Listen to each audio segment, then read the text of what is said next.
Hi sir, welcome to our channel. Present మనతో పాటు దాము బాలాజీ గారు సీనియర్ జర్నలిస్ట్ ఉన్నారు. వారితో ఒకసారి మాట్లాడదాం. నమస్కారం సార్. వైజాగ్ గాయత్రి కేసులో తన భర్త శ్రీచరణ్ ఎవరైతే ఉన్నారో ఇప్పుడు అతని ఫాదర్ కూడా మాట్లాడి మా అబ్బాయే చంపేస్తాడు ఆ అమ్మాయిని అని చెప్పినట్టుగా కూడా వార్తలు వినిపిస్తున్నాయి సార్. మరి శ్రీచరణ్ వాళ్ళ ఫాదర్ ఏం మాట్లాడుతున్నారు, అసలు ఏం జరిగింది ఈ కేసులో, మరి ఇప్పటి వరకు వచ్చిన అప్డేట్స్ ఏంటి సార్? ఇది కూడా రోజుకొక మలుపు తిరుగుతుంది. రాధా గాయత్రి మరణం అనేది అది హత్య కేసు పెట్టారు కాబట్టి హత్యగానే మనం భావించవచ్చు. అయితే హత్య చేసింది శ్రీచరణ కాదా అనేది తేలాల్సి ఉంది. ఆల్రెడీ ఈ కేసుల గురించి నేను డీటెయిల్గా నిన్న కూడా చెప్పాను. ఇది బేసిక్గా ఏంటంటే రాధా గాయత్రి, సౌమ్య శ్రీచరణ్, సోమయాజులు శ్రీచరణ్ అబ్బాయి పేరు. వీళ్ళిద్దరిది వైజాగ్కి. వీళ్ళిద్దరికి లాస్ట్ ఇయర్ నవంబర్ 8న పెళ్ళి అయింది. అక్టోబర్లో నిశ్చితార్థం, నవంబర్లో పెళ్ళి అయింది. పెళ్ళి అయిన తర్వాత ఈ అమ్మాయి హైదరాబాద్లోను, ఈ అబ్బాయి పూణేలోను పనిచేస్తున్నారు. హైదరాబాద్లో ఈ అమ్మాయి జాబ్ ఇద్దరు కూడా సాఫ్ట్వేర్ ఇంజనీర్సే. పనిచేస్తున్నప్పుడు ఈ అమ్మాయి మీద అనుమానం అబ్బాయికి రావడం, ఈ అమ్మాయి బ్యాగ్లో ఒక ట్రాకర్ పెట్టాడు, అది బయటకు వచ్చింది. పోలీస్ కంప్లైంట్ ఇద్దాం అనుకున్నారు, కానీ ఈ అబ్బాయి నేను పోలీసులతో మాట్లాడాను, ఆ ట్రాకర్ ఏం పనికిరాదు, దాన్ని వదిలేయండి అన్నారు పోలీసులు అని చెప్పాడు. దాని తర్వాత ఎదురింట్లో ఉన్న సీసీటీవీ ఫుటేజ్ని పరిశీలించడం, అక్కడ ఫోటో తీసుకొని పొరపాటుని అమ్మాయికే పెట్టాడు, అది మళ్ళీ డిలీట్ చేశాడు. ఈ లోపల అమ్మాయి చూసింది, తను వచ్చి బైక్లో ఒక ర్యాపిడ్ బైక్లో దిగడుతుండడం ఆ ఫోటోలో ఉంది. అంటే తన మీద నిఘా పెడుతున్నాడు అనే విషయం ఈ అమ్మాయికి అర్థమైంది. అక్కడ నుంచి వీళ్ళ మధ్య గొడవలు ఉన్నాయి. దీంతో ఈ అమ్మాయి ఢిల్లీకి వెళ్ళిపోయింది. ఎందుకంటే ఢిల్లీలో వీళ్ళ పేరెంట్స్ ఉంటారు. నేను ఇక్కడ ఉండడం వల్ల కదా ఇతనికి నా మీద అనుమానాలు ఉన్నాయి, వాళ్ళ పేరెంట్స్ దగ్గరే ఉంటే నా మీద అనుమానాలు ఉండవు అనేది ఆ అమ్మాయి అనుకున్నది. ఎందుకంటే ఈ అమ్మాయి ఇలాంటి అతనితో మనం బతకచ్చా అన్న భయం అయితే ఏర్పడింది. కానీ ఈ అమ్మాయి తల్లిదండ్రులు సుధాకర్, గాయత్రి ఇద్దరు కూడా ఏం చెప్పారంటే, అమ్మ ఇవన్నీ కామనే ఇలాంటి జనరేషన్లో, కాబట్టి నువ్వు సర్దుకుపోవని చెప్పారు. సో ఇప్పుడు నేను విడాకులు తీసుకుంటే తల్లిదండ్రులు తలవంపులు, ఎందుకంటే గ్రాండ్గా పెళ్లి చేశారు, బంధువుల్లో పరుగు పోతుంది, మనమే అడ్జస్ట్ అవుదామని ఈ అమ్మాయి ఢిల్లీకి వెళ్ళిపోయి ఈ అబ్బాయి వాళ్ళ పేరెంట్స్తో ఉండి అక్కడే ఢిల్లీ దగ్గరనే ఆ అమ్మాయి జాబ్ చేయడం మొదలుపెట్టింది. అయినా కూడా ఈ అబ్బాయిలో మార్పు రాలేదు. ఈ అమ్మాయి మీద అనుమానాలు రావడం, ఈ అమ్మాయిని ఇండైరెక్ట్గా మానసిక వేధింపులు ఉన్నాయి. ఈ అమ్మాయి కొంత సైకాలజీ చదివింది, అది భర్త సైకాలజీని అర్థం చేసుకోవడానికి ట్రై చేసింది. చిన్నప్పుడు వాళ్ళ పేరెంట్స్ అంటే చరణ్ వాళ్ళ పేరెంట్స్ మధ్య విపరీతమైన గొడవలు ఉన్నాయి. అందుకని ఒక ట్రామాటిక్ కండిషన్లో అబ్బాయి పెరిగాడు. అందుకని ఆ అబ్బాయికి మానసికంగా అంత పరిపక్వత రాలేదు, మానసికంగా కొన్ని ప్రాబ్లమ్స్ ఉన్నాయి. మనమే ఓపిక్గా ఉండి మార్చుకుందాం భర్తని అని ఆమె అనుకున్నది. అయితే అతను ఏమనుకున్నా అంటే, ఈ అమ్మాయి అఫైర్లు ఉన్నాయి, ఈ అమ్మాయిని విడాకులు ఇచ్చి వేరే అమ్మాయిని పెళ్లి చేసుకుందాం అనుకున్నాడు. కానీ ఈ అమ్మాయి విడాకులు ఒప్పుకోలేదు. దాంతో ఒక ప్లాన్ వేసి తన బర్త్డే అని చెప్పి ఫస్ట్ తన అమ్మ నాన్న కూడా వస్తున్నారని అమ్మాయికి చెప్పారు. రిషికేష్కి వెళ్దామని చెప్పారు. వెళ్దామని చెప్పి అక్కడ నుంచి తీసుకెళ్ళి ముస్సోరికి వెళ్తున్నట్టు అమ్మాయికి కూడా తెలియదు అని చెప్తున్నారు. ముస్సోరికి తీసుకెళ్ళి అక్కడ ఒక హోమ్ స్టేలో కియానా అనే ఒక హోమ్ స్టేలో బుక్ చేసి 11:30కి 14th దిగారు. అక్కడ నుంచి ఈ అబ్బాయి చెప్తున్నది ఏమంటే, 11:30కి దిగాము, 12 కేక్ కట్ చేసాం, దాని తర్వాత రెడ్ వైన్ తాగాము, ఇద్దరం పడుకున్నాం 3:30కి. మార్నింగ్ నేను 6కి మెలకు వస్తే నా మీద పడుంది, న్యూట్గా ఉంది, అమ్మాయి ముక్కుల్లో నోట్లో రక్తం కారుతుంది. నేను భయపడిపోయి కేకలేసాను. ఈ లోపల హోమ్ స్టే నిర్వాహకులు వచ్చారు, నగ్నంగా ఉంటే వాళ్ళు బట్టలు కప్పారు. తర్వాత పోలీసులకు ఫోన్ చేశారు, పోలీసులు వచ్చారు. ఈ లోపల నేను మా అత్త మామకు ఫోన్ చేశాను, మా ఇంట్లో వాళ్ళకి చెప్పాను అనేది అబ్బాయి చెప్తున్నారు.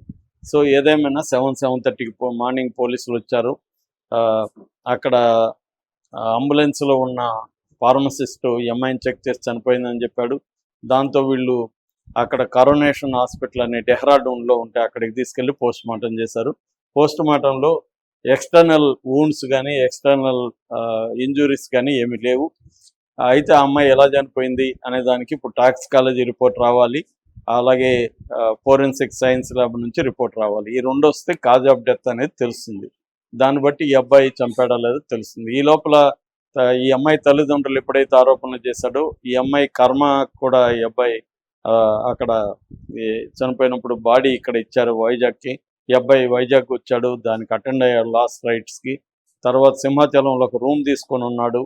ఈ లోపల ఎప్పుడైతే ఈ అబ్బాయి మీద వీళ్ళ నాన్న, ఈ అమ్మాయిల నాన్న డీజీపీని కలిసి ఎక్కడ ఉత్తరాఖండ్ డీజీపీని కలిశాడు, ఇక్కడ కూడా విశాఖ ఎస్పీని కలిశాడు, తర్వాత పల్లా శ్రీనివాస్ టీడీపీ నాయకుడిని కలిశాడు. దాంతో పోలీసులు ఒత్తిడి వచ్చింది. పోలీసులు డీటెయిల్ కంప్లైంట్ ఇమ్మన్నారు. డీటెయిల్ కంప్లైంట్గా ఇది హత్యే, మా అల్లుడు మా అమ్మాయిని టార్చర్ చేస్తున్నాడు, మా అమ్మాయి ఆడియో కూడా ఉంది, అతను టార్చర్ భరించలేకపోతున్నాను, దానికి ఒక లిమిట్ ఉంటుంది, లిమిట్లు క్రాస్ అయిపోయాడు అతను, నా వల్ల కావట్లేదని ఒక ఆడియో కూడా వాళ్ళ అమ్మకి పెట్టింది. ఇవన్నీ ప్రూఫ్గా చూపించి డీటెయిల్గా పెడితే దాంతో అతని మీద 103 కేసు, అంటే హత్య కేసు, బిఎన్ఎస్ కింద హత్య కేసు నమోదు చేశారు. ఈ లోపల తెలిసి ఇతను ఎస్కేప్ అయిపోయాడు, ఇంకా దొరకలేదని చెప్తున్నారు. ఇది ఇప్పటివరకు జరిగింది.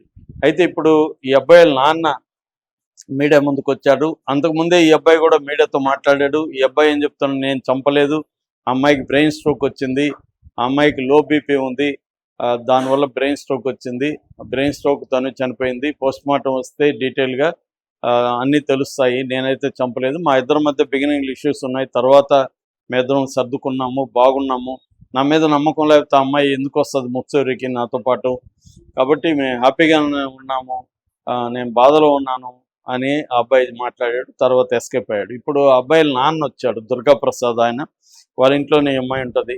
ఆయన ఏం చెప్తున్నాడంటే, నా కొడుకులో ఒక మూర్ఖుడు ఉన్నాడు, వాడికి మెంటల్ స్టేట్ సరిగా లేదు, వాడు నేను గొప్ప పర్ఫెక్షనిస్ట్ అనుకుంటాడు, అదే వాడి ప్రాబ్లము. ఈ అమ్మాయి ట్రాకర్ పెట్టినప్పుడు కూడా నేను అందరి ముందే, ఈ అమ్మాయి వాళ్ళ అమ్మ నాన్న ముందే వాడిని కొట్టాను, ఇది సరైంది కాదని. సో అప్పటి నుంచి వీడికి అనుమానాలు అయితే ఉన్నాయి, నా కోడల్ని ఇబ్బంది పెట్టాడు, నా కోడలు బంగారు నాతో ఒక మంచి ఫ్రెండ్ లాగా ఉండేది, నాకే చాలా బాధగా ఉంది, తట్టుకోలేకపోతున్నాను, ఇంకా 27 ఏళ్ళు కనిపించిన తల్లిదండ్రులకి ఎంత బాధ ఉంటుందో నాకు అర్థమవుతుంది. అయితే నా కొడుకు చంపాడా లేదనేది నేను నిర్ధారణగా చెప్పలేను, పోలీసులే తేల్చాలి, వాడు చంపుంటే ఖచ్చితంగా పనిష్మెంట్ ఇవ్వాలి అనేది ఆయన చెప్తున్నాడు. అంటే ఆయన చెప్పే మాటల్లో కూడా అక్కడ వాళ్ళిద్దరే ఉన్నారు కదా, హత్య అనేది జరిగితే వీడే చేస్తుండాలి, లేదు అది ఏమన్నా యాక్సిడెంట్గా హెల్త్ హజార్డ్ అంటారు, ఒక్కొక్కసారి సడన్గా కార్డియాక్ అరెస్ట్ కావచ్చు, సడన్గా స్ట్రోక్, బ్రెయిన్ స్ట్రోక్ రావచ్చు, లేకపోతే ఏమైనా జరగచ్చు. అటువంటి అదేంటంటే 2000 మీటర్ల హైట్లో ఉంది ఆ ప్లేసు. సో తర్వాత ఎంఐకి హెల్త్ ఇష్యూస్ ఉన్నాయని వాడు చెప్తున్నాడు, కానీ ఇంట్లో వాళ్ళేమో హెల్త్ ఇష్యూస్ లేవు, అమ్మాయి ఆల్కహాల్ ముట్టదని వాళ్ళు చెప్తున్నారు. ఇవన్నీ కూడా కాజ్ ఆఫ్ డెత్ అనేది ముందు సైంటిఫిక్గా తేలాలి.